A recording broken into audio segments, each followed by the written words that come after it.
Hello friends, स्वागत है आपका मेरे यूट्यूब चैनल दीप क्लासेस में।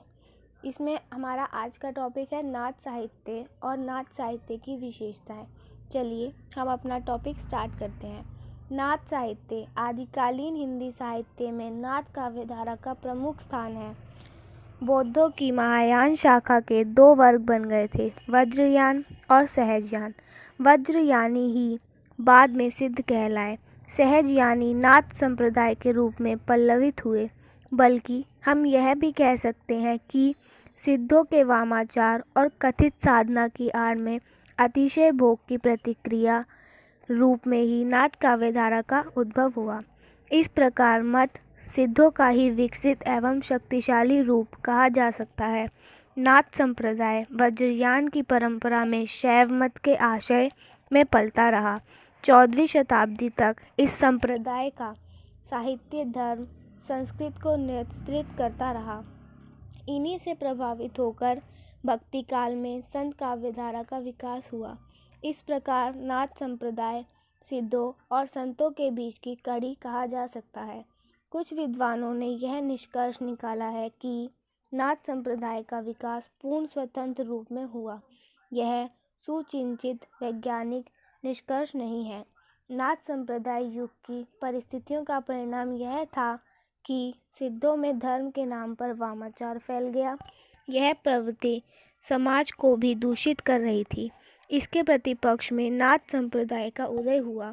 इसके प्रवर्तक और प्रमुख कवि गोरखनाथ थे। सिद्धों के वामाचार का संस्कार और सामान्य जन को संयम और सदाचार का मार्ग दिखाया।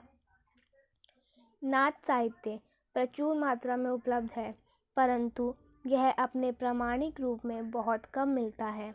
आचार्य हजारी प्रसाद द्विवेदी ने इसकी प्रामाणिकता पर संदेह गौरख वाणी में स्वीकार किया गया था। वह कहते हैं, परंतु जो नाथ साधकों के माध्यम से प्राप्त हुआ उसके विषय में निश्चित रूप से कुछ नहीं कहा जा सकता कि उसकी भाषा और वक्तव्य वस्तु में कितना अंश सचमुच पुराना है। भाषा में तो बहुत अधिक परिवर्तन हुआ, तो भी संत काव्य को अंतर्वस्तु तथा शैली को समझने के लिए इस साहित्य का सर्वाधिक महत्व है। स्पष्ट है कि इस काव्यधारा में भक्तिकालीन संत काव्य परंपरा के लिए पृष्ठभूमि का काम किया है। अब हम इसकी विशेषताओं के बारे में जानते हैं। नाथ काव्यधारा की सबसे पहली विशेषता है गुरु महिमा पर बल। नागपंथी ज्ञान प्राप्ति के लिए गुरु को आवश्यक मानते हैं। गोरखनाथ तो गुरु की आज्ञा पाकर ही पार ब्रह्म निरंजन नाथ की आरती का श्री गणेश करते हैं। प्राप्त नहीं होता, उसी प्रकार गुरु के ज्ञान के बिना कोई व्यक्ति ईश नहीं कर सकता। इसकी दूसरी विशेषता है कर्म की प्रधानता। नाथ साहित्य में कर्मों को सर्वाधिक प्रधानता दी गई है। उसका विचार है कि पूर्व जन्म में किए गए कर्मों का फल प्राणी को इस जन्म में भोगना पड़ता है। सत्कर्म करने से ही ईश्वर की प्राप्ति होती है।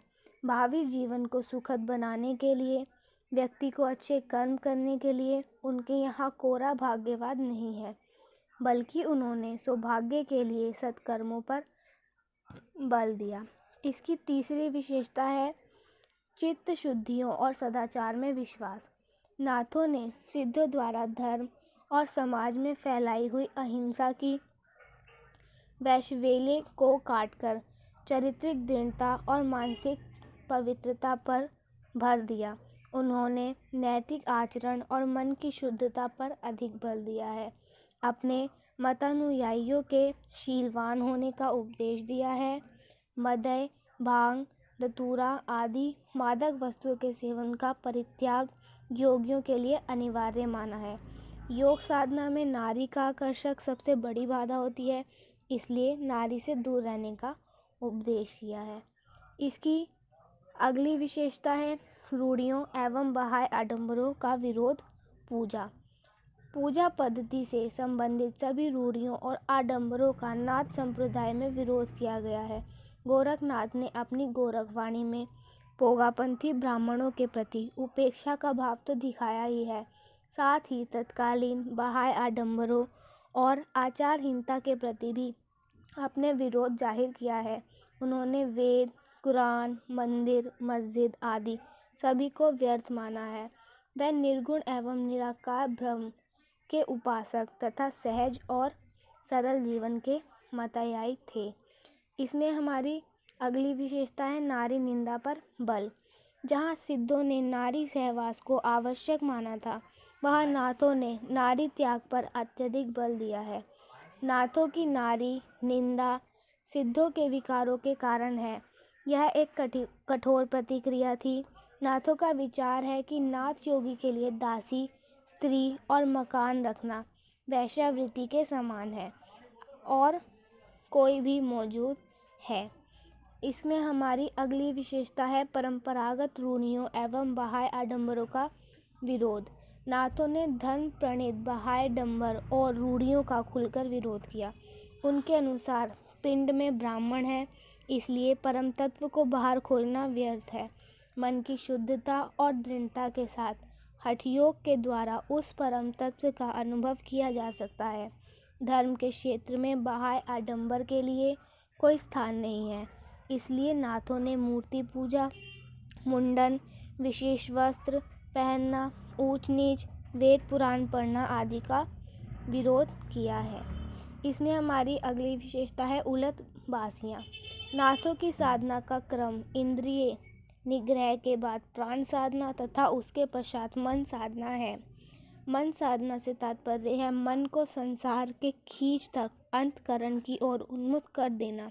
मन की स्वाभाविक गति है बाहरी जगत की ओर रहना, उसे पलटकर अंतर जगत की ओर करने वाली इस प्रक्रिया को उलटबासी कहते हैं। नाथों ने उलटबासियों का प्रयोग अपनी साधना की अभिव्यक्तियों के लिए किया है। उलटबासियाँ कहीं कहीं क्लिष्ट जरूर हैं, लेकिन अद्भुत रूप से ओतप्रोत है। इसमें हमारी अगली विशेषता है सहज और सरल जीवन पर बल। नाथपंथियों ने सहज और सरल जीवन पर बार बार बल दिया है। वह शून्य समाधि द्वारा चंचल चित्त को दृढ़ बनाने के लिए निरंतर साधना करते थे। नाथ संप्रदाय में सहज को शिव और शक्ति के संगम रूप में प्रयुक्त किया गया है। गोरखवाणी में सहज व्यवहार और संयमित जीवन जीने का उपदेश दिया गया है। इसे वह सत्य के आचरण के समान मानते हैं।